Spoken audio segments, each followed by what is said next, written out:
Tardes. Buenas Tardes, tardes, Mónica. ¿Cómo le va? Daniel, María. Bien, ¿y usted qué tal? Bien, gracias. Ya Bien, vimos a Ronald ahí para saludarlo y Joana Sandí que se nos une también. a los compañeros que se nos vayan uniendo también en el transcurso de la lectura. Bueno, darles la bienvenida ya formalmente e iniciar con esta sesión de lectura. Como les he comentado, no solo somos nosotros los que estamos aquí, sino las personas que luego se ponen al día con la lectura y que miran la grabación después. Entonces, por este primer momento vamos a escuchar la lectura con don Gastón y después vamos a tener un ratito de conversación. Así que sin más, los dejo con don Gastón. Saludes a todas y todos. Es un placer estar juntos. Se nos fueron 3 semanas desde la última vez. Ya pasamos toda la Semana Santa. Y vamos iniciando capítulo 12, o sea, estamos comenzando ya la segunda mitad de la novela, en la que por casi 7 años Pancho ha vivido una vida muy realizada, junto con su madre Azucena y apoyando mucho la marcha del Cañal y las empresas que ha fundado para beneficio de sus trabajadores, muy particular de Vinicio y Rosalía, con su hijo mayor Gerardo, que ya está llevando la secundaria, y la menorcita Azucena, que la nombraron así por Azucena, la mamá de Pancho, que ha sido como una ilusión y que los ha unido mucho a todos. Y en el capítulo 12 lo titulamos La familia vuelve al pueblo. Ya habían pasado unos 7 años desde que Pancho vio a Anabel por última vez, toda vestida de blanco en el día de su casamiento. Para él fue como si nunca más hubiera regresado al pueblo. No obstante, ella sí venía con frecuencia a ver a su abuela Soledad, pero lo hacía entre semana, cuando el chofer de la empresa de su hermano mayor podía trasladarla. Se quedaba generalmente un par de días hasta que volvían a recogerla de parte de la empresa. Conforme nacieron y fueron creciendo sus 2 hijos, José Alberto y José Antonio, los traía también con ella. La presencia de los niños representaba una inyección de alegría tanto para la abuela Soledad como para la tía Verónica, pues ambas pasaban la mayor parte de su tiempo muy solas. Azucena se enteraba de tales visitas, si bien no era su costumbre comentarlo con Pancho. Ella intuía que a él le había costado asimilar la lejanía de Anabel desde que ésta se fue del pueblo, y era mejor no tocar el tema. Pancho, aunque procuraba no pensar en ello, estaba al tanto de todo por intermedio de la misma abuela Soledad. La razón es que él se aparecía con alguna regularidad en su casa, tomando como pretexto que necesitaba reparar algo que quizás estaba por descomponerse. En esas ocasiones realizaba una visita corta, que ella siempre le agradecía, debido a que con los años ambos habían llegado a apreciarse mucho. Doña Soledad invariablemente le contaba de las llegadas de Anabel a verla. Así pudo enterarse del nacimiento de cada uno de sus hijos y hasta oír las quejas que como abuela tenía sobre el marido citadino de su nieta, que no sacaba el tiempo para acompañarla. Pancho la escuchaba como quien no quiere la cosa, si bien internamente la herida por su amor frustrado continuaba haciéndolo sufrir. En particular le molestaba darse cuenta de que el esposo de Anabel, tan admirado en el ámbito laboral, tenía ciertos defectos que le amargaban la vida a ella, cuando él podría haberla hecho mucho más feliz.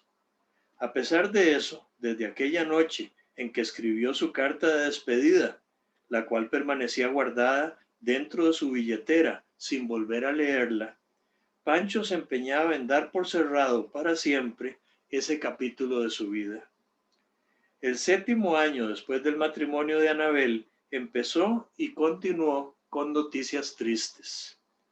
La anciana madre de la niña Odilí falleció en el mes de enero tras un derrame cerebral y apenas pasada la Semana Santa murió también su padre, pues una vez que se vio sin su esposa, comenzó a apagarse rápidamente como un cabito de candela que pronto se consume.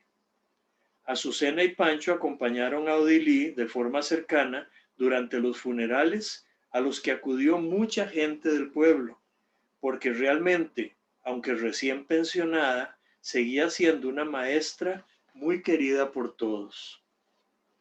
En los meses siguientes, Azucena se quedaba más tiempo, al terminar sus deberes, para brindarle apoyo emocional a su amiga en medio de su duelo y de esta nueva situación de soledad. Pancho procuraba a su vez que no pasara una semana sin ir a verla y hasta le solicitaba ayuda para ubicar libros en la biblioteca que él sabía bien cómo buscar por su cuenta. Aquel pequeño pretexto, sin embargo, les ofrecía la oportunidad de ponerse a conversar sobre cualquier tema y que ella se distrajese un poco de su tristeza. Y cuando menos lo esperaban, la muerte se dio otro paseo por el pueblo, llevándose sin previo aviso a la abuela Soledad de manera tranquila durante el sueño. Nuevamente, en pocos meses, ambos enfrentaban el fallecimiento de otra persona querida. En este caso, ellos fueron de los primeros en llegar a la residencia aquella mañana para ponerse a la orden en todo lo que fuera necesario. Azucena ayudó a Verónica a vestir con mucho cariño y respeto el cuerpo de doña Soledad, mientras que Pancho reacomodaba los muebles de la casa donde se recibiría a los dolientes. Como familia grande, se esperaba que fueran apareciendo todos ellos durante el transcurso del día o a lo sumo para la vela de esa noche. Pancho decidió entonces retirarse, pues no deseaba encontrárselos en la intimidad de esa casa tan significativa para él. Prefirió mejor esperar al funeral en el que podría más naturalmente darle el pésame a quien correspondiera. Al día siguiente, antes de iniciarse la misa, ya todos los familiares habían llegado y tomado sus puestos en el templo, sin pensar que se necesitaría ayuda a la hora de trasladar el féretro a la entrada de la iglesia. Pancho, por el contrario, se quedó afuera para esperar al carro fúnebre. Así pudo rendirle honor a doña Soledad cargando su ataúd junto con otras 5 personas hasta el frente del altar. Allá adelante vio de espaldas a Anabel sentada en una de las primeras bancas y se retiró a la parte trasera donde se quedó junto a su madre para participar en aquella celebración religiosa de despedida a la abuela. Fray Andrés en su homilía dio su mensaje sobre el sentido cristiano de la muerte, con frases de gran afecto hacia doña Soledad. Ella había sido en realidad una persona extraordinaria, dado que ya viuda supo criar con esfuerzo y amor a 4 hijas, lo que le valió la admiración de todos en el pueblo. Al sacar el féretro del templo, tras los ritos finales, Azucena y Pancho vieron a Anabel aproximarse hacia ellos. Caminaba junto a su marido, vestida rigurosamente de negro y de la mano de sus 2 hijos pequeños. De pronto se encontraron frente a frente. Al verlos a los ojos, Anabel comprendió que en los últimos años Azucena y Pancho habían estado más cerca de su abuela que su misma familia. Por tal razón los sintió muy afines a ella, pues compartían realmente su pena y su dolor. Entonces, dejando a los niños con su esposo, se abrazó con ambos durante unos momentos. Sin decir una sola palabra, en ese prolongado abrazo, los 3 se dieron su pésame para despedirse luego con una sensación íntima de haber hallado un poco de consuelo. Pancho reaccionó sorprendido ante este acercamiento con Anabel que no habría imaginado de ninguna forma. Se sentía extraño de haberla tenido abrazada a él por unos instantes, unidos en un mismo sentimiento, y de nuevo se alejaran, según era lo habitual en esa realidad a la que no terminaba de acostumbrarse tras haberla perdido. Durante el sepelio, muchos familiares y amigos rodeaban a los deudos. Pancho y su madre prefirieron más bien quedarse un poco distantes. Azucena decidió después ir a ofrecer su ayuda para atender a la gente en la residencia de los Martínez. Pancho, no queriendo estar solo en casa, optó por caminar hasta el río. Era temprano en esa tarde despejada y sin lluvia. Una vez llegado allí, se sentó a ver pasar la corriente, apoyándose contra las altas raíces de un enorme higuerón que sobresalían por encima de la tierra. Sin proponérselo, al evocar aquellos rostros queridos de otras épocas, recordó con nostalgia ciertos momentos de su infancia y juventud. Se preguntaba por qué fueron estas y no otras las personas que el destino trajo a su vida. Después de pensarlo un rato, llegó a la conclusión de que aunque las gentes pueden separarse, de alguna manera misteriosa, continúan unidas por el solo hecho de haber compartido juntas un tramo de la existencia. Con la intención de plasmar por escrito tales pensamientos, en el reverso de una hoja impresa que encontró casualmente en la bolsa de su camisa, se decidió a escribir un poema. Hay gotas que al llover se vienen juntas y ríos que en su corriente se deben separar.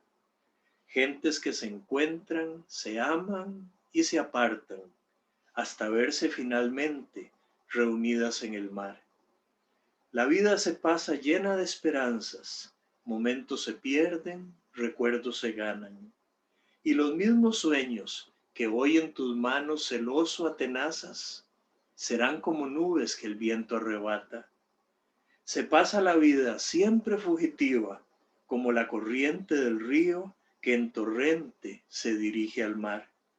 Quedarán paisajes atrás, siempre atrás.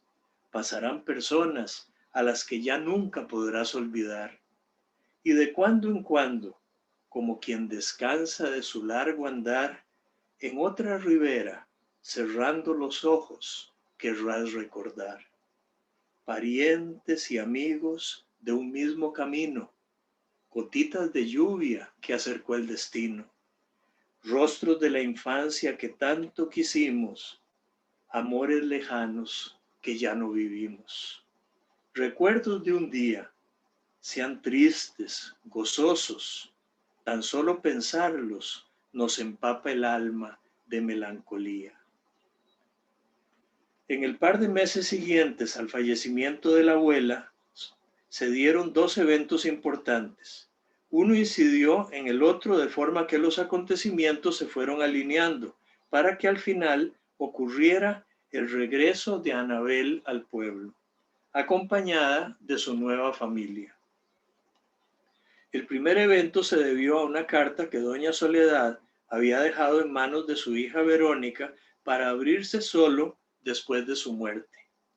Lo especial es que en esta última voluntad, dirigida a sus hijas, había escrito en el sobre el nombre de cada una de ellas, incluyendo también el de Anabel, en su calidad de hija a quien efectivamente había criado como propia. Al estar las 5 reunidas durante una tarde de domingo, con mucho respeto, leyeron el mensaje de su madre. Las exhortaba a mantenerse unidas y solidarias unas con otras, siempre cercanas a Dios, junto a quien ella esperaba estar ya para bendecirlas desde el cielo. Añadía luego ciertas disposiciones sobre la repartición de sus cosas, las cuales deseaba que cada quien recibiera como un presente muy personal, de acuerdo a sus gustos o necesidades.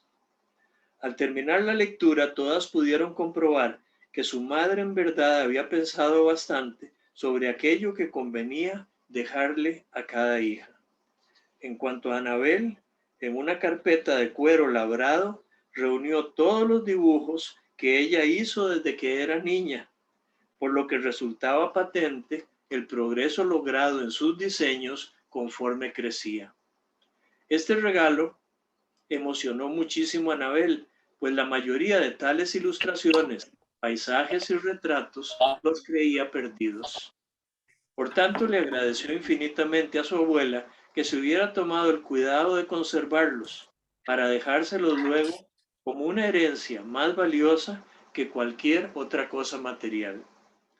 Finalmente, doña Soledad indicaba en su carta, con gran detalle, cómo disponer de algunos objetos que debían ser entregados a ciertas personas para quienes ella tuvo un afecto especial. En el caso de Azucena, le dejó una cruz que ella se ponía con frecuencia, con su cadenita de plata, para colgarse en el pecho. Incluso para Pancho hubo un pequeño recuerdo, consistente en un fino llavero de una corrida de toros que su yerno le había traído de España después de un viaje realizado con su esposa. Ambos recibieron con gratitud estos obsequios y las recordaban con cariño cada vez que los utilizaban. Pancho efectivamente colocó sus llaves en aquel llavero con la imagen de un toro bravo que los habría de acompañar hasta el último de sus días. La otra reunión que ocurrió posteriormente fue convocada por el padre de Anabel en su casa de la ciudad vecina. El reunirlos tenía como propósito comunicarle a la familia ciertos acuerdos que habían concertado con su esposa y con las personas involucradas. Una vez sentados alrededor de la sala, él les manifestó su pensamiento. Como saben, a la residencia que construí en San Martín del Campo se la conoce hace bastante tiempo como la casa de la abuela. Yo ya he procurado apoyarlos a ustedes, mis hijos mayores, para que iniciaran sus negocios y pudiesen edificar la casa propia donde ahora viven. Hoy quiero traspasarle a Anabel la propiedad en el pueblo, como una forma de honrar el deseo de doña Soledad hacia esta nieta a quien ella crió con tanto cariño. Más aún, al explicar las razones que motivaron tal decisión, les comentó que él empezaba a sentirse viejo. Por eso le pidió a su yerno que se viniera a vivir con Anabel y los niños a esa casa. Desde allí, Rafael iría asumiendo paulatinamente el negocio de la distribuidora de productos agrícolas sin dejar aún la gerencia de mercadeo con la otra empresa de su hijo mayor en la capital. Ciertamente esto le demandaría viajar mucho y dividir su tiempo entre ambas empresas. Luego podría dedicarse a una sola y relevarlo a él de sus obligaciones para que pudiera pensionarse como ya deseaba hacerlo. Todos estuvieron muy de acuerdo y desde aquel día se iniciaron los preparativos para que Anabel y su familia se instalaran en el pueblo. Azucena llegaba siempre a ayudar a Verónica, quien permanecía viviendo sola en esa gran residencia. Así se enteró de que el traslado desde la capital ocurriría en enero, pues José Alberto, el niño mayor, iba a cumplir 7 años, unos meses después, y empezaba en marzo su primer grado de escuela. Esta vez Azucena sí le hizo saber a Pancho la determinación tomada por la familia Martínez, lo que significaba el regreso de Anabel al pueblo. No obstante, Pancho jamás esperó que en la víspera del traslado, a comienzos del año siguiente, el marido de Anabel fuera a requerir de sus servicios. Este le pedía precisamente a él que se ocupara de los arreglos necesarios para acomodarse como familia en la antigua casa de la abuela. Y la imagen que está al final de este capítulo, aquí en la novela, es la del río donde una vez se quiso ahogar Anabel, y de la que él escribe en su poema cuando dice: se pasa la vida siempre fugitiva como la corriente del río que en torrente se dirige al mar. Y pasamos al capítulo 13, titulado Conflictos familiares. El día de la pasada, al llegar Pancho a la residencia de los Martínez, después de su trabajo matutino, un camión de mudanzas estaba descargando todo el menaje de casa que había sido trasladado desde la capital. A la entrada se encontró con José Rafael Castillo, quien dirigía el acomodo de las cosas. Él lo saludó cordialmente y le solicitó que los ayudara para desarmar las camas del dormitorio que antaño ocuparon dos de los hermanos de Anabel. En su lugar debían colocarse las camitas y el mobiliario que traían sus hijos. Una vez adentro, Pancho se topó con Anabel, quien estaba junto a la tía Verónica, ocupadas en desempacar cajas. Ambas lo saludaron con aprecio y Anabel le explicó que solo realizarían cambios en el cuarto de los niños. La casa era espaciosa y contaba con varios dormitorios, 2 grandes y 2 medianos, así como 4 baños, uno de ellos para las visitas con acceso desde la sala. La idea era no tocar nada en el cuarto de la abuela, pues Anabel quería conservarlo un tiempo como ella lo había dejado, para sentirla más cerca. La otra habitación, que había sido de su hermano mayor, estaba ahora ocupada por la tía Verónica, y en la recámara principal ellos conservarían los muebles de matrimonio que sus padres les habían dejado como obsequio. De manera que durante el transcurso de esa tarde, Pancho desarmó y armó camas para trasladar las antiguas a un cuartito que servía de bodega, además de colocar en la habitación de los niños los estantes adornados con calcomanías infantiles que ellos traían de la ciudad. Procurando serles útil, Pancho colaboró incluso en acomodarles libros y juguetes para que el aposento quedara listo esa noche, como si siempre hubieran vivido allí. Mientras hacía lo suyo, él contemplaba de reojo a Rafael, quien tomó vacaciones para dedicarse al traslado, pero en realidad continuaba ocupado con sus asuntos de negocios. Se había sentado junto a un pequeño escritorio en el pasillo con un cartapacio lleno de documentos que revisaba y firmaba para enviarlos después a su oficina. De cuando en cuando se asomaba para supervisar las cosas y dar órdenes de forma que todo quedara como a él le parecía mejor.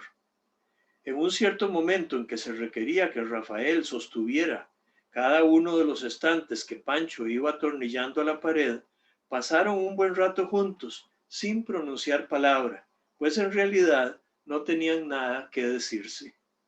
Al terminar, Rafael lo acompañó con amabilidad hasta la puerta. Allí le ofreció un cierto pago por sus servicios que Pancho no quiso aceptar. Este le dijo que en el pueblo todos se ayudaban como buenos vecinos y él lo había hecho como un gesto de bienvenida. De camino hacia su casa, Pancho se fue pensando que ya había pasado para él el trago amargo del regreso de Anabel, casada y con hijos, a San Martín del Campo. La había visto apenas por un momento, porque ella pasó toda la tarde adentro de la casa, siempre ocupada en sus cosas. En cuanto a Rafael, le pareció que era un individuo de ciudad, dedicado a sus negocios, quien difícilmente podría adaptarse a las costumbres del pueblo. Después de considerarlo un poco, llegó a la conclusión de que como hasta ahora, seguirían viviendo en mundos aparte, casi como si Anabel no hubiera vuelto. Sin embargo, Anabel muy pronto comenzó a vincularse de cerca con algunas de las personas que rodeaban a Pancho en su círculo más íntimo. Por un lado, Azucena, su madre, invariablemente continuaba llegando a esa casa para prestar el servicio de lavado y planchado, como lo había hecho durante unos 20 años ya. Además, al ver que Anabel preguntaba con genuino interés por la vida de Odilí, su antigua maestra, Azucena le contó con mayor detalle sobre la muerte de ambos padres, hacía menos de un año, y le explicó que por este motivo ellos ahora procuraban visitarla con frecuencia, debido a que estaba recién pensionada, íngrima y sola, en una casa que le quedaba grande. Anabel solamente había compartido con la niña Odilí un breve momento en el funeral de la abuela Soledad y no estaba al corriente de su situación actual. Decidió entonces visitarla con el propósito de llevarle un regalito traído de la ciudad como gesto de cariño. Odilí se alegró mucho de verla, gustosa de que pasara adelante para tomarse un café juntas y hablar de sus vidas. Ella se acordaba muy bien de su habilidad para el dibujo y la felicitó por haber terminado su carrera con un título de la Facultad de Bellas Artes. Comentaron también sobre la nueva realidad de Odilí como maestra pensionada.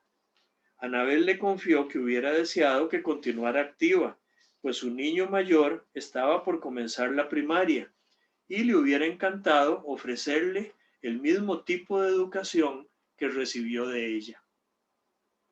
A este respecto, con suma satisfacción, Odilí le hizo saber que durante el último tiempo ella había formado a una profesora joven, conocida en la escuela como la niña Julieta, quien justamente se iniciaría este nuevo año como maestra titular con el grupo de primer grado.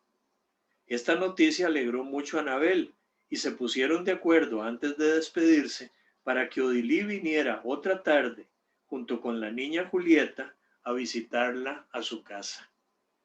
Cuando lograron coordinar ese encuentro, en vísperas de la entrada a clases, no solo pasaron juntas un rato muy ameno, sino que José Alberto pudo conocer personalmente a quién sería su nueva maestra. Más aún, al manifestarles a Anabel que le gustaría colaborar con el diseño de materiales ilustrativos sobre los diversos temas escolares, se les ocurrió una idea que tendría un gran impacto en los planes educativos de la escuela. A partir de ese día se empezó a conformar un comité de materiales didácticos, integrado por voluntarias y presidido por la misma niña Odilí. Así, para seguir los programas de cada materia, ellas diseñaban coloridas imágenes y diagramas de texto que resultaran atractivos para los estudiantes, como apoyo a las explicaciones de la maestra.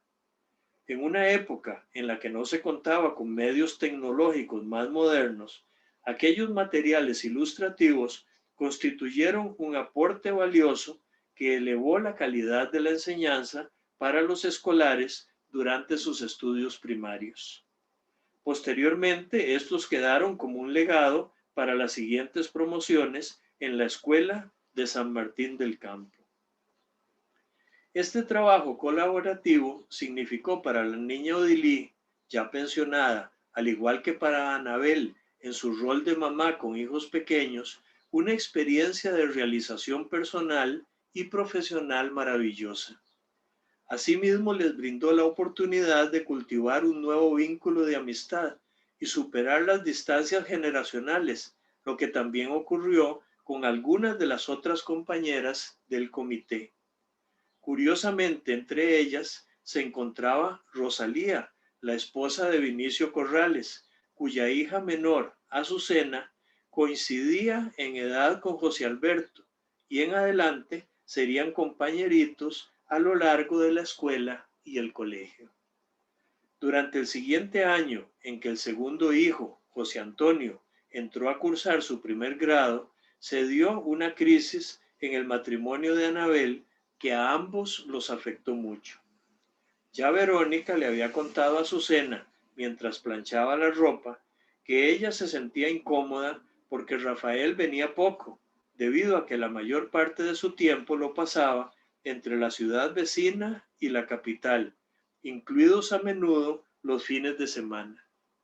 Si bien Verónica creía que por su forma de ser bastante dominante, había más paz al no estar él en la casa, ella le resentía ver a Anabel enojada o triste por tal abandono. El conflicto estalló un sábado en la noche, estando todos a la mesa cuando los niños le pidieron a su padre: «Papi, léanos un cuento antes de dormirnos».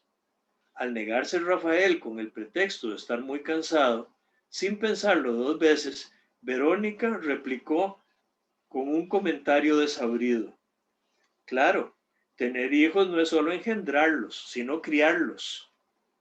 Esto molestó muchísimo a Rafael, quien se retiró de inmediato a su habitación para decirle luego a Anabel que no soportaba más las injerencias de su tía en la vida familiar. Amenazó entonces con que se iba ella o se iba él, algo que indignó a Anabel, dado que la tía Verónica había cuidado devotamente de su abuela Soledad hasta su muerte y merecía quedarse. Pese a todo, la propia Verónica llamó a una de sus hermanas para que la viniera a recoger y se marchó de la residencia definitivamente. Si bien Azucena no comentaba con Pancho este tipo de incidentes, le tocó acompañar a Anabel de cerca para darle ánimo durante las semanas que ella y su marido pasaron enojados. Asimismo, ella oraba con frecuencia pidiéndole a Dios que las cosas mejoraran entre ellos. Por otra parte, a Rafael había que reconocerle, a pesar de sus defectos, sus cualidades de hombre activo y buen proveedor. Esto lo llevó a ingeniarse un plan que le causó una grata impresión a su esposa.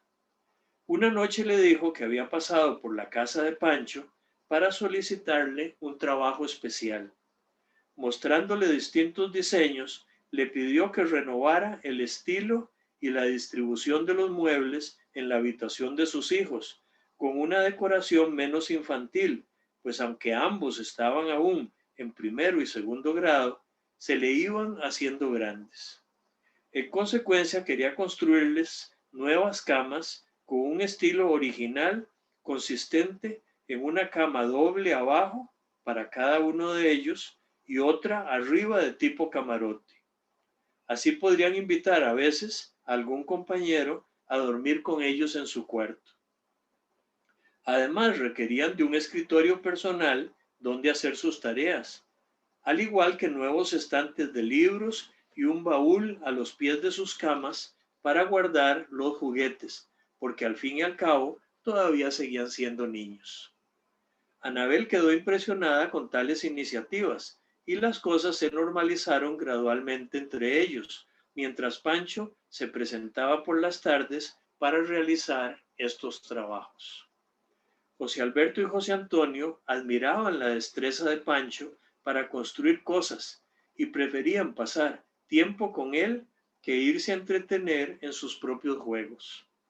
Ante las preguntas que le hacían, él era un poco lacónico en sus respuestas, pero a los niños les impactó bastante que Pancho parecía saber de todo. Así una tarde en que se les había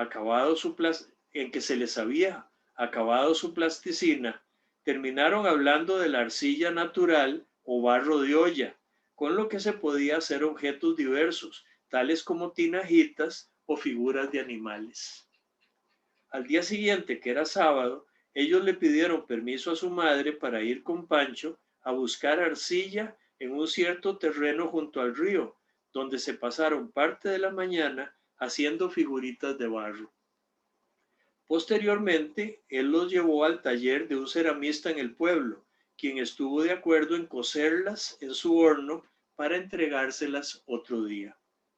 A mediados de semana, Pancho se las llevó muy satisfecho cuando fue a trabajar a la residencia para que Anabel realizara con ellos la segunda parte del proyecto.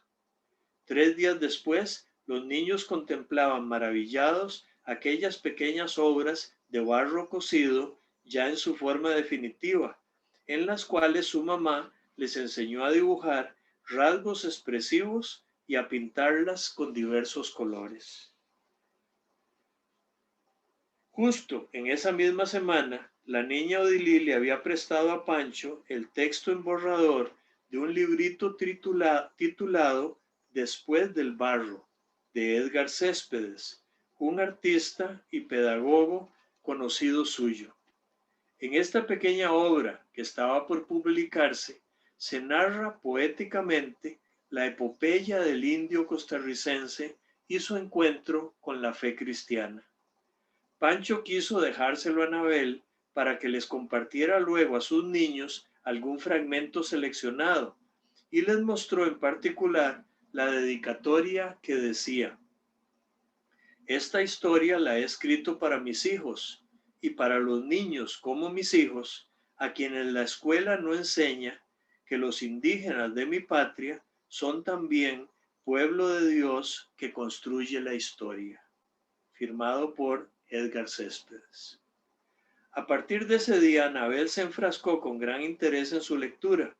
Posteriormente, en vez de leerles un cuento, una cierta noche les narró a sus hijos la historia de los indígenas, de su búsqueda de Dios, a quienes ellos llamaban Cibú, y de las cosas maravillosas que éstos hacían con el barro. Finalmente, ante el nuevo estante con sus propias figuritas fabricadas de barro, ella les leyó un fragmento de aquel libro alusivo a la creación artística. Vino entonces el tiempo en que habrían de hacer uso de las cosas. Tomó el hombre de barro, tierra barro del suelo, como lo haría Cibú, y con sus manos barro modelando, creó formas barro nuevas, redondas como frutos, cilindros alargados como huesos, imitó orquídeas, hojas, aves y los hundió en el fuego. El barro junto al fuego se hizo vasija entonces, y el hombre barro se sirvió con ello chocolate, agua fresca, chicha, ungüentos.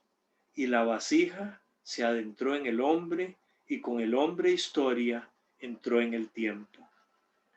Esa noche los niños se durmieron imaginando que también ellos eran como los indígenas, capaces de hacer cosas muy creativas y muy bellas. Otro sábado Pancho invitó a los hijos de Anabel a acompañarlo al trapiche, por lo que pasó a recogerlos en su carreta de bueyes. Los acompañaba Azucena Corrales, quien, además de ser compañera de grado de José Alberto, se había hecho amiga de ambos en la escuela. En el trapiche los niños probaron los distintos productos extraídos de la caña, conocieron a los empleados y admiraron el proceso de fabricación de las tapas de dulce. Al regresar, José Alberto y José Antonio les platicaron a sus padres durante la cena que en el trapiche habían probado las espumas, la cachaza, el sobado y hasta el dulce de tapa.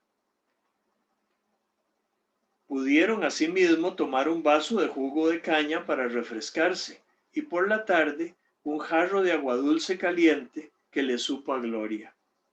Su amiga Azucena les había explicado muchas cosas que ellos no sabían. Incluso les enseñó los nombres con que se llamaba a los empleados según las actividades que realizaban. El moledor, porque molía la caña. El bagacero, que se ocupaba del bagazo. El aticero, encargado de atizar el fuego de la hornilla. El descachazador, a quien le tocaba separar la cachaza.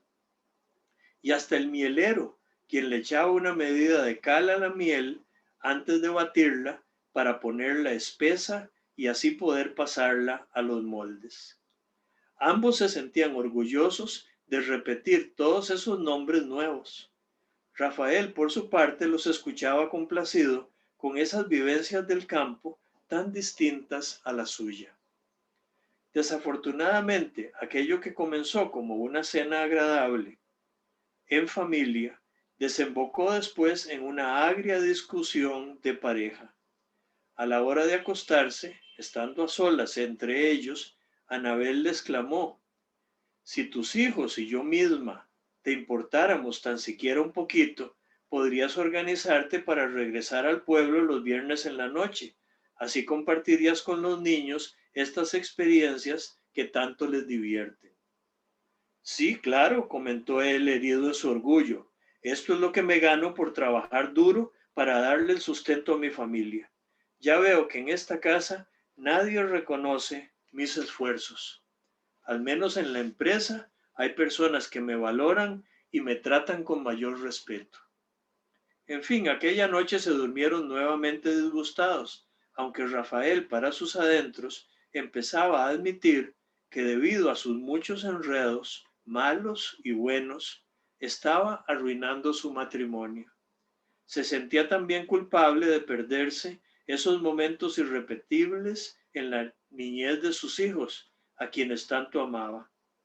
A pesar de todo, por más que lo analizaba desde distintas perspectivas, no encontraba aún la forma de remediarlo.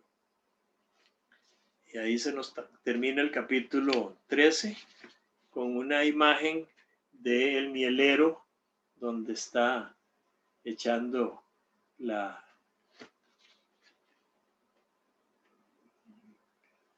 cal en la paila con la miel. Y el pie de foto dice: también se contaba con el moledor, el bagacero, el aticero, el descachazador y el mielero para las labores del trapiche. De manera que ya terminamos el capítulo 13. Les anticipo que en el 14 y el 15 se da el clímax de la historia, para que ya se vayan preparando. Y por ahora ver qué les representa lo que acabamos de contar de esta historia, tanto en lo que les impacta, que les llama la atención, como en lo que les evoca de sus propias realidades de vida, en las que hemos compartido quizás algunas de estas vivencias que se nos contaron en los dos capítulos de hoy. Así que damos la palabra a quienes tengan el deseo de participar.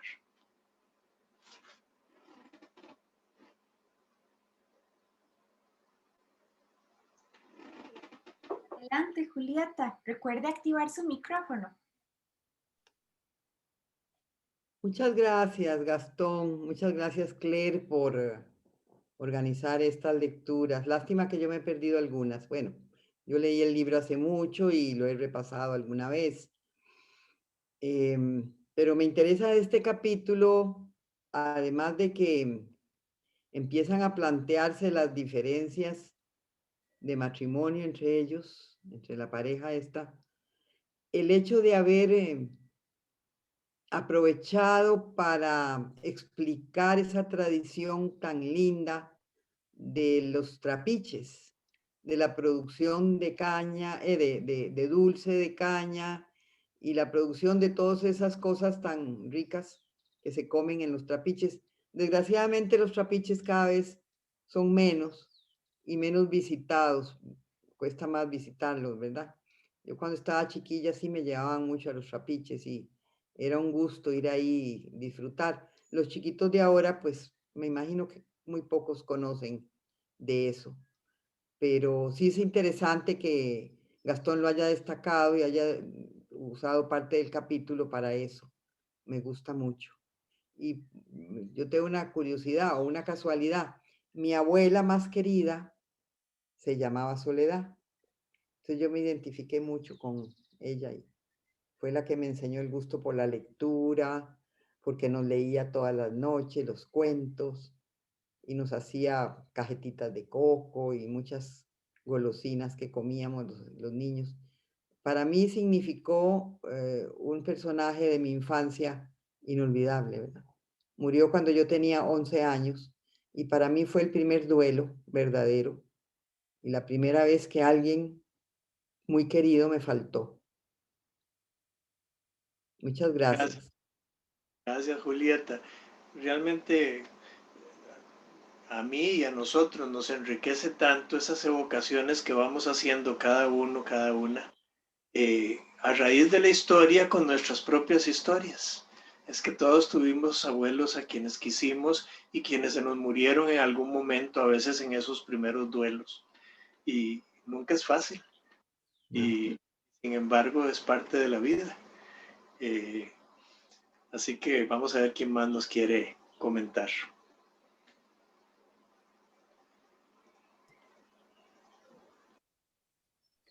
Bien, empezamos con Joana, después Manuel. Yo pienso que en general las abuelitas para uno siempre son muy queridas y siempre representan un montón de emociones y de sentimientos muy agradables. Pues habrán sus excepciones como en todo, pero yo he visto en la gente cuando opina y habla con mucho amor y mucho cariño de sus abuelitas y de sus abuelitos. Y tienen un impacto, como dice doña Julieta, no solamente en la parte cultural de la lectura, sino también en la parte cultural de la religión. Muchos chiquitos se catequizan con los abuelitos en lugar de con los papás.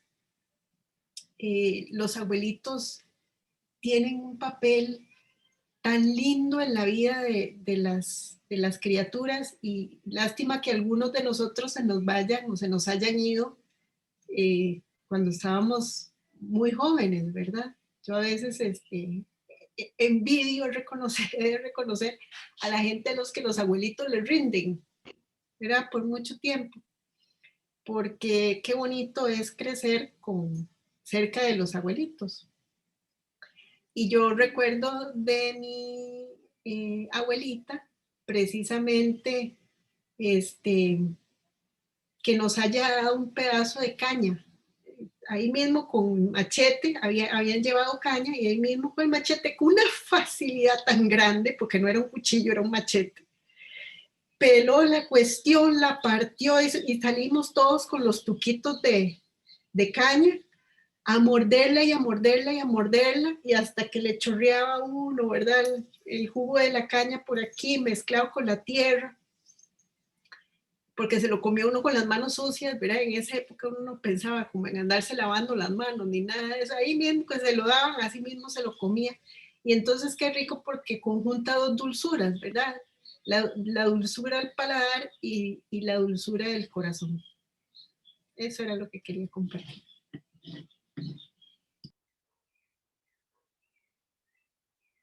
Muchas gracias, Claire, a Manuelito.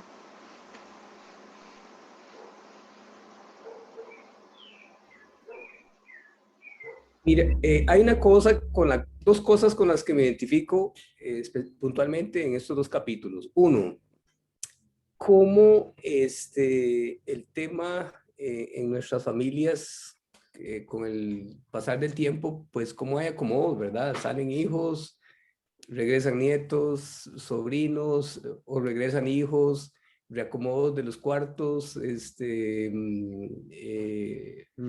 por decirlo en términos modernos, reciclar usos de otros muebles que están por allí en bodegas, traer y todo eso. Entonces, me es muy simpático eso y me identifico mucho con eso.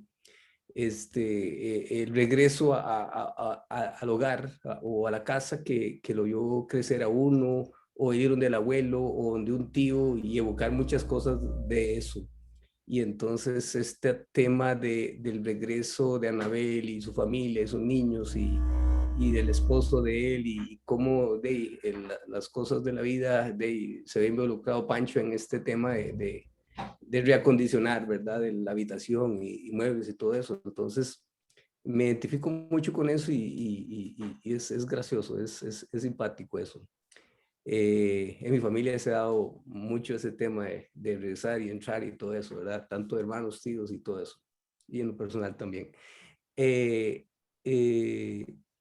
Otra cosa que me encanta es y retomando la línea que se manejaba ahorita, el tema del trapiche, pero no me quiero quedar allí en el trapiche, sino que me identifico mucho con esa manera de educar a los hijos, de enseñarles más bien cosas, ¿verdad? Puntualmente, aprender haciendo, ¿verdad? Como a muchos de nosotros nos enseñaron muchas cosas, muchos oficios, tanto en la casa como oficios de varones antes. Ahora es todo el mundo aprendiendo de todo. Qué bonito. Y también me evoca que en mi niñez, pues, yo me escapaba, entre comillas, a ver cómo trabajaban la gente, los vecinos, el que hacía muebles, el que hacía cercas, el que hacía zanjas, el que macheteaba, ¿verdad? El que pintaba, el hojalatero, el lechero. Entonces, observar mucho a esas personas sin tal vez involucrado en el quehacer, pero sí observándolos, aprendí muchas cosas. Y cosas que con la vida, después, digo, aquella persona lo hacía de esa manera, entonces por ahí debe andar el tema, ¿verdad? Así como también personas cercanas, familiares, vecinos, que también me involucraron a mí e involucraban a otros niños al quehacer, ¿verdad? Recuerdo que había un taller de ebanistería donde yo vivía al frente, y entonces uno llegaba ahí como a ver qué estaba haciendo, y entonces el señor, don Pedro, decía, no, venga, ayúdenos a limpiar, a barrer y todo eso. Entonces nos involucraba en todo eso, y entonces nos hacía sentir útiles, pero aprendíamos. Y nos educaba, no andábamos de vagos, sino que nos educaba. Entonces, puntualmente, ese par de cosas me identifico con ello, muy bonito, y creo definitivamente que involucrando a nuestros hijos, ahora involucrando a los nietos, ahora involucrando a los sobrinos pequeñitos, a lo que uno puede hacer, ellos aprenden. Y aprenden viendo, aprenden observándolo a uno, aprenden escuchándolo a uno. Y qué bueno es integrarlos a que aprendan a hacer cosas haciendo. Gracias. Que estén muy bien. De lo que dice Manuel antes de algún otro comentario, me evoca a mí también cosas. Por un lado, eso de que los niños, en una época en que había muy poca televisión, cuando yo crecía, era solo un horario más vespertino de 3, 4 horas y ya, el resto del día había que salir a entretenerse, a ver qué hacía uno, ¿verdad? Era lo contrario, como dicen ahora, en los memes esos que ponen que antes regañaban al chiquillo porque no volvía a la casa por andar en la calle, y ahora regañan al chiquillo porque no quiere salir a la calle a jugar un rato porque solo quiere estar metido en la casa. Pero en eso también es curioso porque uno se asociaba con las personas que hacían trabajos, que hacían arreglos. En mi caso, mi papá era médico del San Juan de Dios, y eso implicaba que era un profesional de medicina enormemente ocupado. Se iba desde las 7 de la mañana y pasaba desde el hospital en la mañana, donde hacía 2 o 3 operaciones porque era cirujano todos los días, y a la mediodía nos contaba a quién había operado o algo que había pasado. Y en las tardes se iba al Ministerio de Salud a hacer sus horas en el Departamento de Lucha Antivenérea, que después terminó dirigiendo por 15 años, y luego a su consultorio particular para volver ya tarde en la noche. Mi mamá no aguantaba no comer, entonces comía antes y después lo acompañaba mientras él cenaba a las 8, 8:30 de la noche. Y todavía lo llamaban para visitas domiciliarias a las 11 de la noche o a las 3 de la mañana con alguna familia. Entonces, uno de chiquillo en realidad no era que compartía el trabajo de él se iba a su trabajo y volvía agotado. Y ahí estaba. Gracias a Dios le gustaba el fútbol y lo jugó, y entonces de los fines de semana pateaba con nosotros y nos hacía tiros y cosas, y teníamos nuestros ratitos con él. Pero lo que les quiero contar es que había un señor que era el que nos hacía arreglos en la casa, que se llamaba Guillermo Díaz, todavía lo recuerdo. Y cada vez que llegaba don Guillermo, era un gusto para mi hermano y para mí pasar el día al lado. Incluso nos dábamos el gran lujo de que cuando estaba arreglando en el techo latas de zinc, nos ayudaba a subirnos al techo de la casa con mucho cuidado, porque Dios guarde pasar una torta que nos cayéramos del techo, que cuentas daba después a mis papás.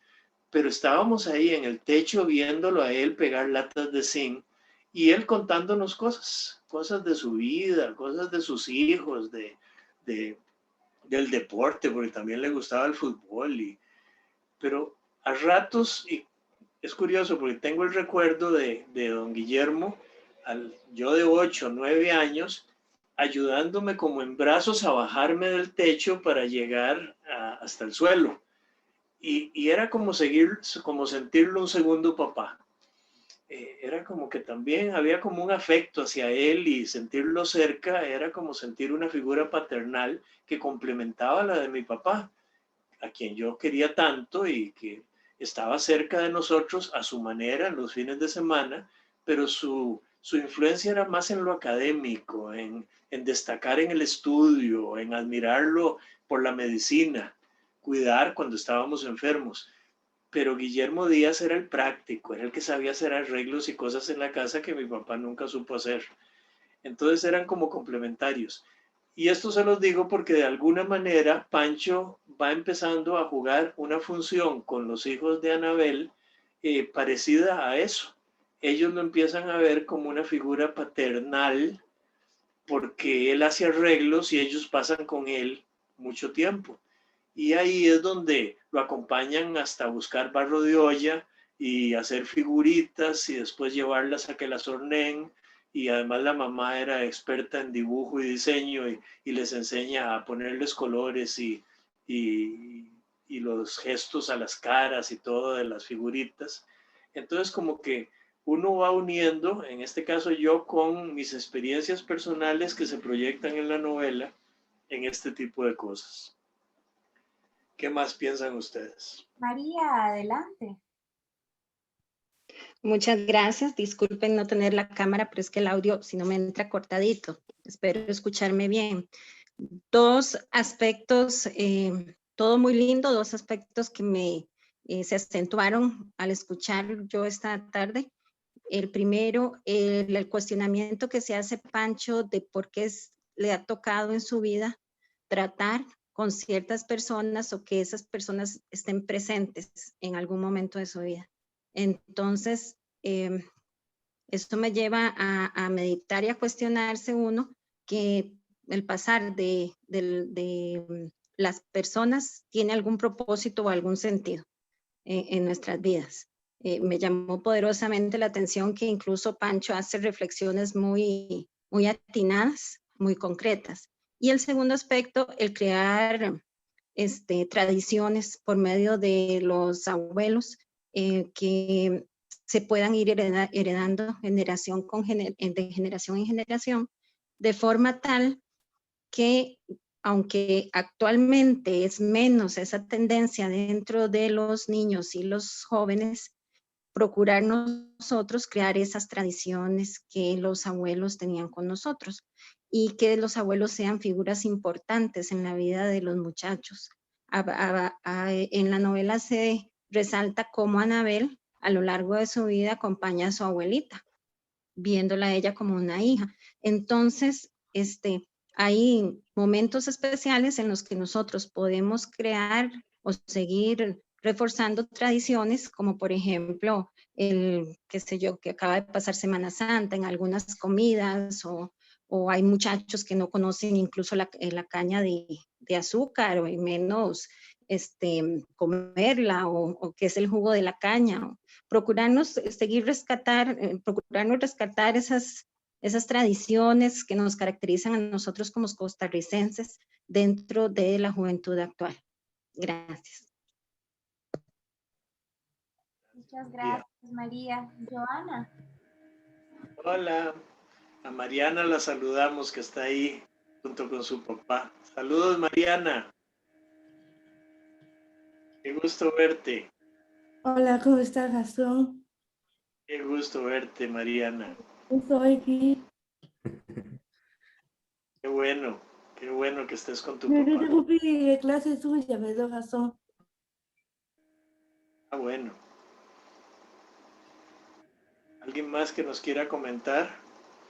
Sí, yo quería comentar de eso que acaba de decir la compañera. Mi abuelo era panadero. Ellos tenían una panadería muy famosa en Guadalupe hace muchos años que se llamaba la Panadería Lizano. No la que está en el Alto, sino la que está en barrio Santa Cecilia. Por muchos años esa panadería funcionó y era famosa. Y luego, pues mis abuelos envejecieron, se pensionaron y se terminó el asunto. Pero mis tíos y mi mamá también heredaron todo ese amor por la harina. Y entonces, uno puede ver las fotografías ahora de las chiquitillas, las nietas de mami, mis sobrinas, las chiquitillas con su sombrero de chef, porque se ponen el sombrero de mami, su delantal, haciendo galletas y haciendo pan con tita. ¿verdad? Entonces, una tradición que se va transmitiendo de generación en generación y la tiene, las fotos uno las ve y parecen iguales, las tiene desde la sobrina mayor, que en este momento tiene como 22 años, hasta la sobrina menor, que puede en este momento hacer eso, que tiene como 5 años. Entonces es maravilloso ver cómo este amor por la masa, este amor por la harina, perdura a través del tiempo y cómo ellas adoran a su abuelita porque comparten con ella haciendo, ¿verdad? Que era precisamente lo que decía don Manuel, aprender haciendo. Eso por un lado aprende uno a gente sobre profesiones, pero los oficios a uno, bueno, por lo menos a mí me resultan tan interesantes que ahora después de vieja, que ya dejé la parte académica botada y ya no quiero ver nada académico, lo que son oficios me encantan, ¿verdad? Y entonces le da a uno por aprender de todo lo que pueda aprender y absorber de los oficios tan interesantes, desde el cuero y esto que dice usted de la cerámica, y cómo es tan terapéutico empezar con nada, digamos, con los ingredientes separados y terminar con un objeto que sirve para algo. Es como sembrar, ¿verdad? También, que es una cosa maravillosa. Para mí es algo muy terapéutico y comprendo y me identifico con estos personajes, estos niños, maravillados de ver a esta persona que es capaz de hacer un montón de cosas y de conocer de un montón de cosas con las que ellos no están familiarizados.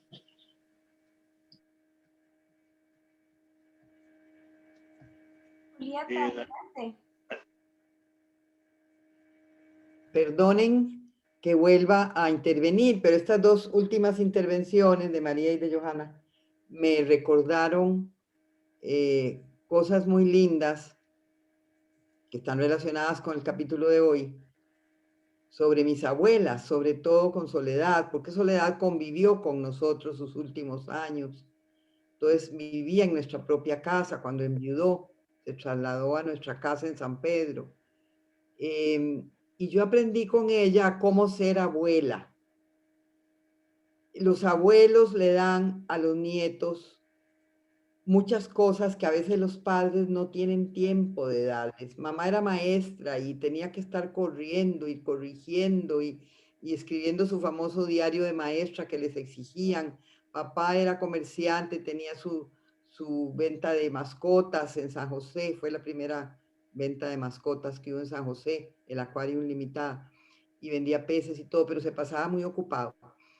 Pero la abuela que vivía con nosotros nos dio varias cosas que son muy importantes y yo he tratado de dárselas a mis nietos.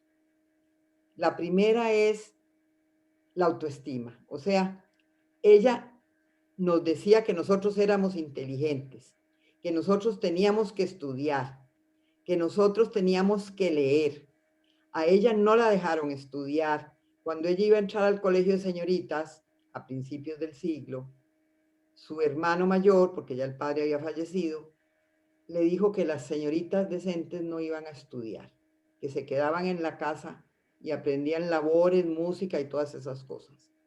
Entonces ella, como no pudo estudiar, aprendió a leer muy bien. O sea, una vez que se graduó de 6º grado, empezó a leer y comprar libros y hacerse de libros, y ella era una gran lectora. Entonces esa fue una de las cosas que nos marcó y que nos heredó, leyéndonos ella a nosotros sus novelitas y sus cuentos y todo. Pero la otra cosa muy importante fue la que decía yo, de saber que nosotros valíamos, esa autoestima que se va creando en el niño, porque el niño cuando pierde la autoestima es cuando se le regaña y se le insulta. Sos un tonto, sos un vago, sos esto. Ahí es lo que no deben hacer los padres y lo que no deben hacer los abuelos.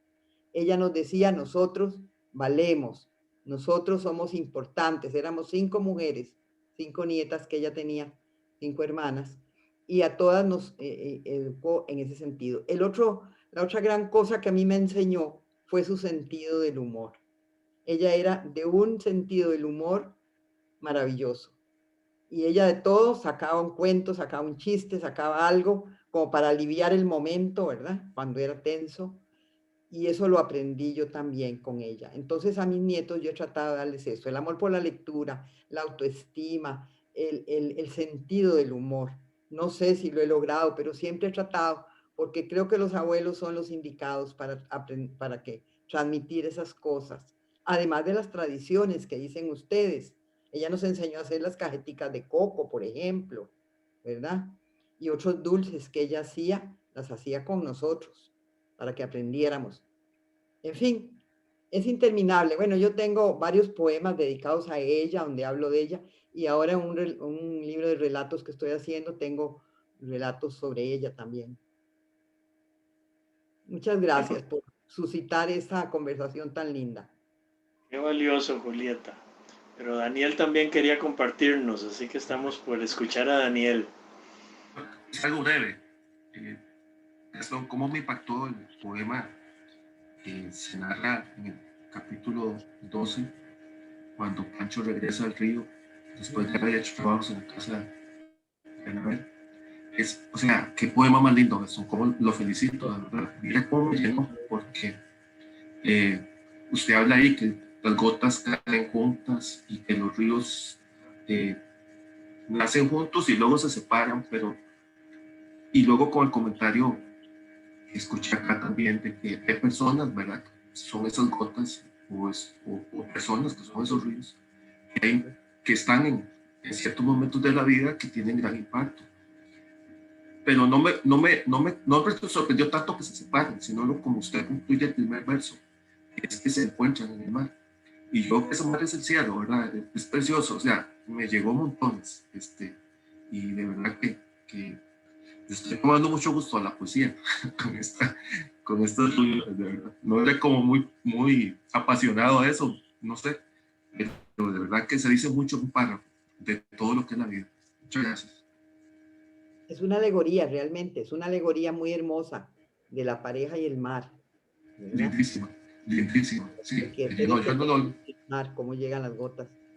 Qué lindo, de verdad que sí. Muchas gracias.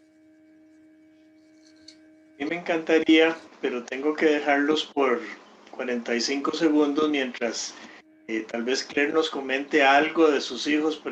Claire, preséntanos. Vamos a ver si Claire nos está oyendo. Que nos presente a Adrián. Claire, que nos presentes a tus hijos, sobre todo porque Adrián hoy está cumpliendo 6 años. Y me hubiera encantado que, ya que estaban ahí, Claire los presentara. Y yo traer un momentito el libro Después del barro de Edgar Céspedes para decirles algo de ese libro y un par de poemas que creo que pueden ser muy enriquecedores para el cierre de nuestra sesión. Entonces no sé si mientras yo me levanto y traigo rapidito el libro, Claire nos cuenta algo de sus hijos. Bueno, gracias. Mi hijo Adrián está cumpliendo 6 añitos hoy. Yo tengo 2 niños, entonces hoy me identifiqué un poquito con Anabel. La diferencia es que yo pues ya no estoy casada, ¿verdad? Aunque el papá de los chicos es una presencia muy valiosa. De hecho, hoy está de visita porque también él quería pues acompañar a Adrián en el día de su cumpleaños, entonces está por aquí. Pero sí, David tiene 8 años y Adrián está cumpliendo 6 añitos el día de hoy. Ha pasado un día muy contento. Pero cuando mamá se mete en estas actividades, que está reuniéndose con gente por la computadora, ellos revolotean y van y vienen. Así que esta cuestión de venga, salude, a veces funciona, a veces no funciona. Por ahí está. Y el gato también. Y el gato también. Aquí hay vida por todo lado.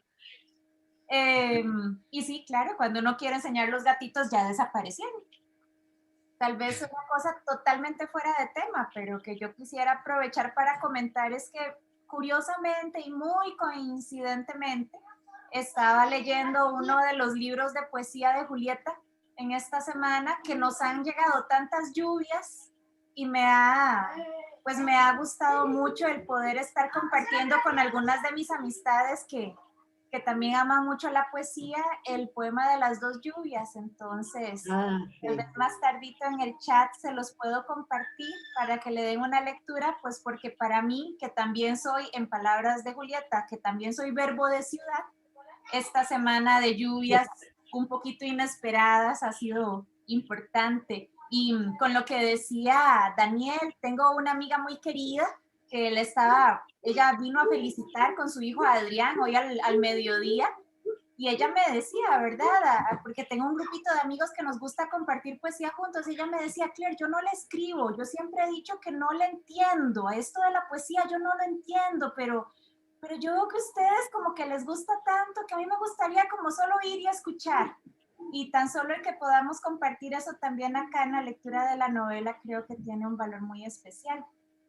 Así que no les pude presentar a Adrián directamente, pero por ahí está. Es el más chiquitito, pero les comento que siempre ha sido más alto en las tablas, así que yo creo que es cuestión de tiempo antes de que se convierta en el más alto de la familia. Pero por ahora, cuando vean a mis hijos, el más bajito, por ahora, ese es el que está cumpliendo años hoy. Gracias, Claire, y les traigo lo que quiero comentarles ya como para ir cerrando. Yo tengo un amigo de juventud que también fue compañero de colegio desde que yo entré, 2 años mayor que yo, que es este hombre que se llama Edgar Céspedes Ruiz. Edgar es el hermano mayor de Arturo Céspedes, que era compañero mío de colegio desde primer grado, así que siempre lo sentí muy cerca, y vivíamos en Matarredonda, así que nos vimos desde chiquillos. Y Edgar es psicopedagogo, trabajó por muchos años en la universidad en Heredia, en la Universidad Nacional, y también fue parte de los grupos juveniles católicos a los que yo pertenecí cuando estaba en la Juventud Estudiantil Católica en la secundaria, y luego en un movimiento que se llamaba Palestra. Él se casó primero que la mayoría de mi generación, y su casa se convirtió en un centro de hospitalidad para todos los amigos.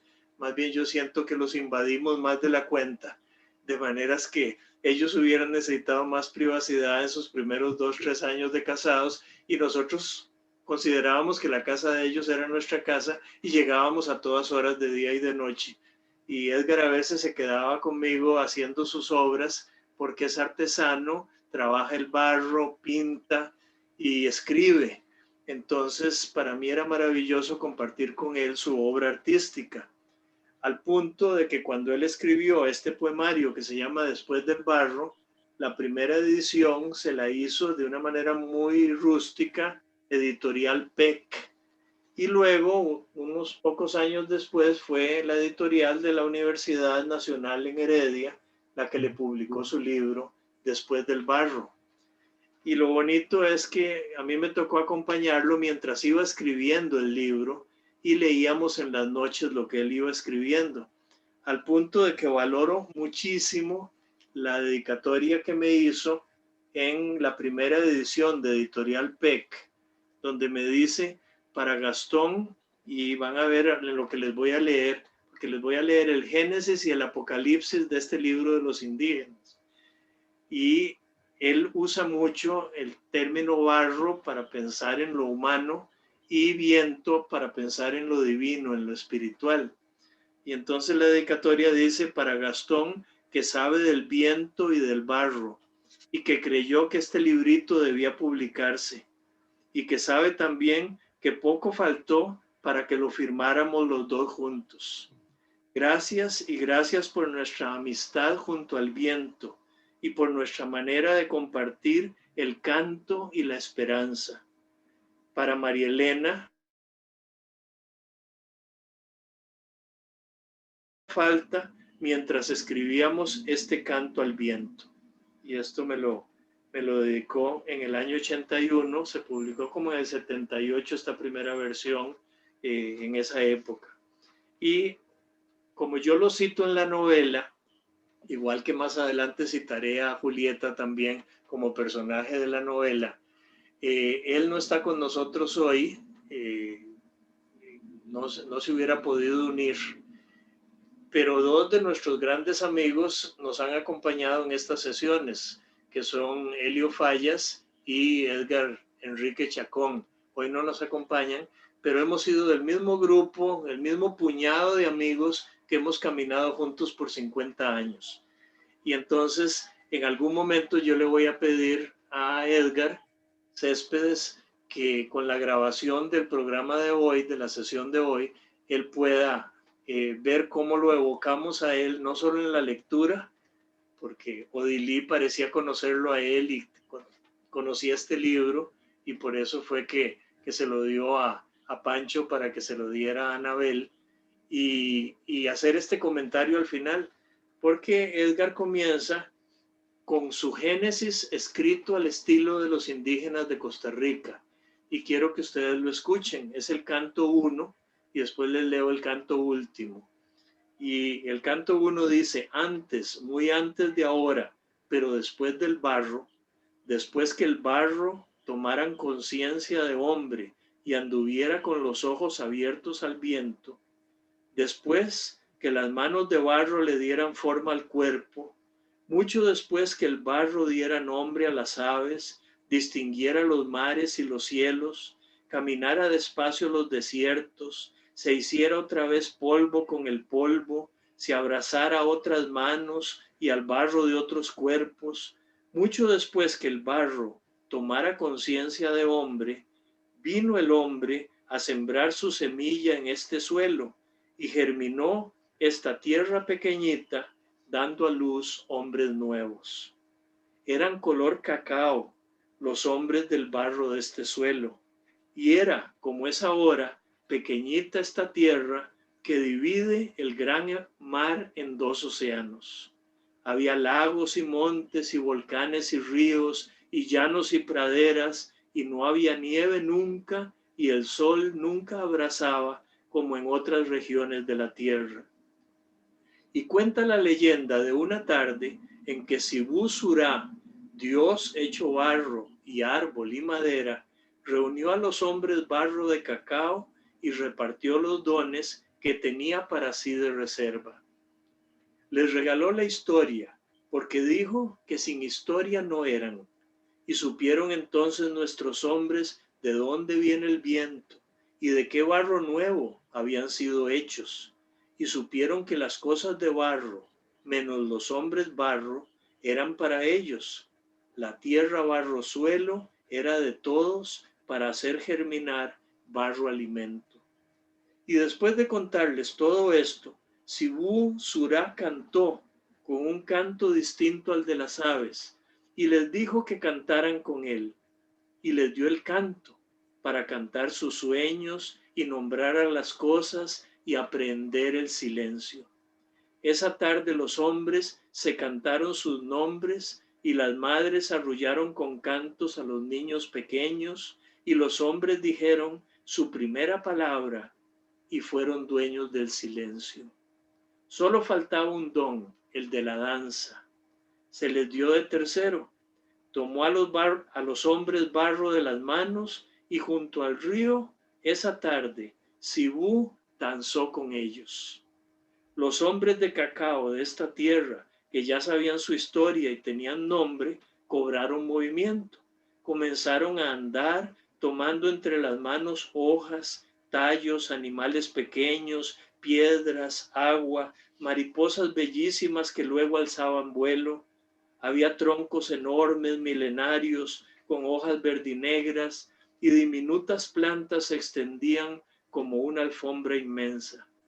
Caminaron muy poco y encontraron la selva.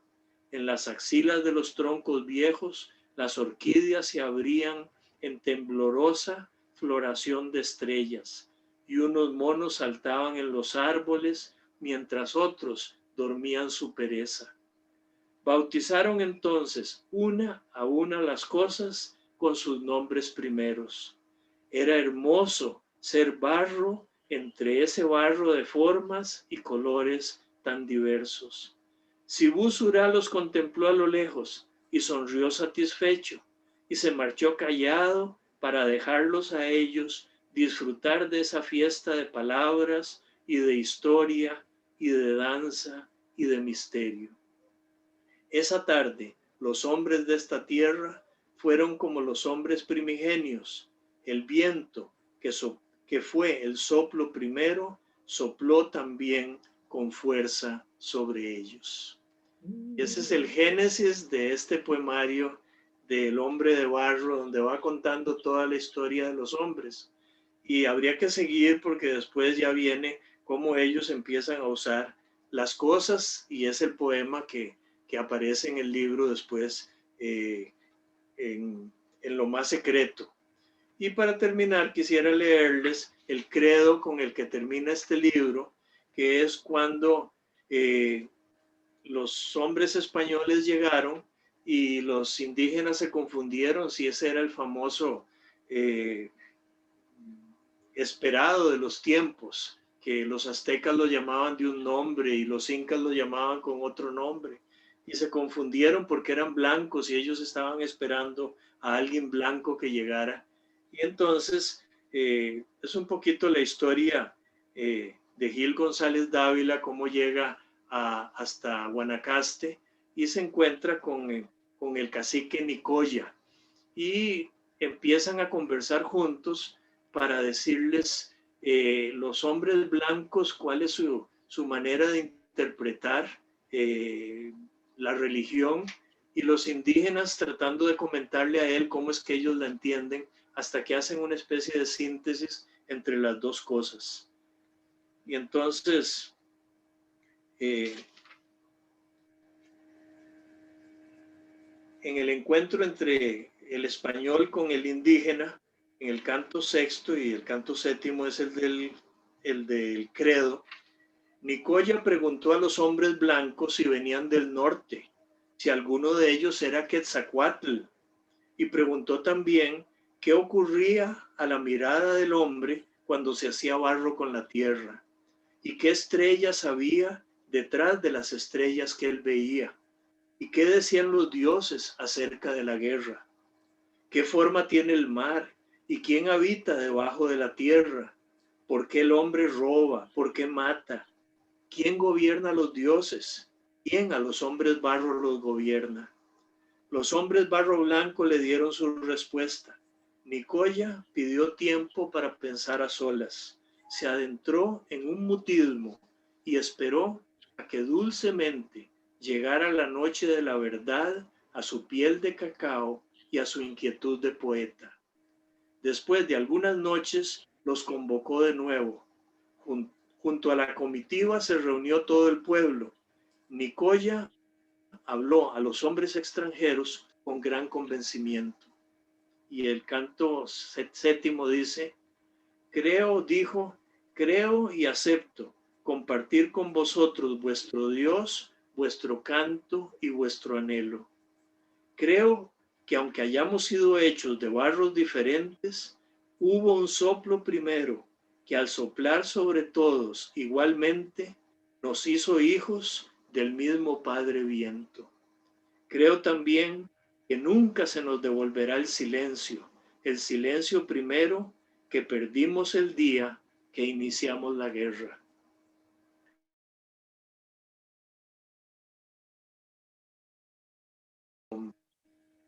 Creo que el hombre barro viento prometido ha de volver un día, cuando la luna deje de ser luna y sol el sol, y el hombre se hará viento con el viento que sopla desde siempre sobre el hombre.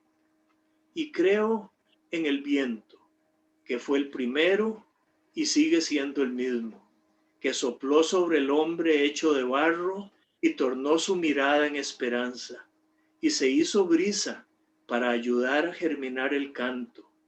Creo que en el corazón del barro se hace luz el misterio y esperanza el deseo cuando se escucha el viento. Y creo que si el viento es de todos, es de nadie la guerra, y es de todos el barro, y es de todos el fuego. Entonces quería, con la lectura de este Génesis y de este credo de Nicoya, al final del libro de Edgar Céspedes, a quien quise tener de personaje también en mi novela, que ustedes de alguna manera valoren lo que me tocó vivir desde que era jovencillo universitario, cuando Edgar escribía por las noches este poemario, y que la última edición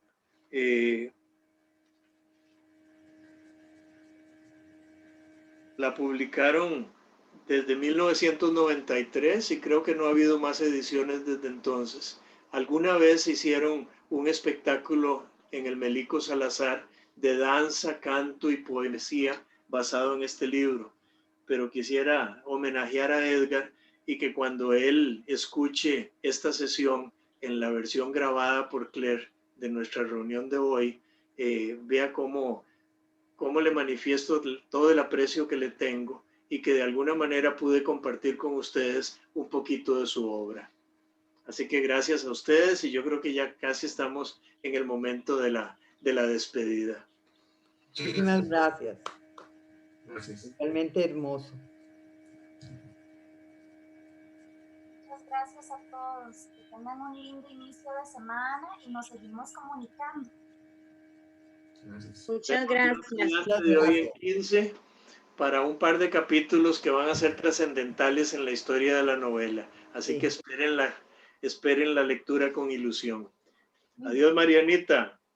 Nos despedimos también. Chao. Gracias, Gastón. Gracias por el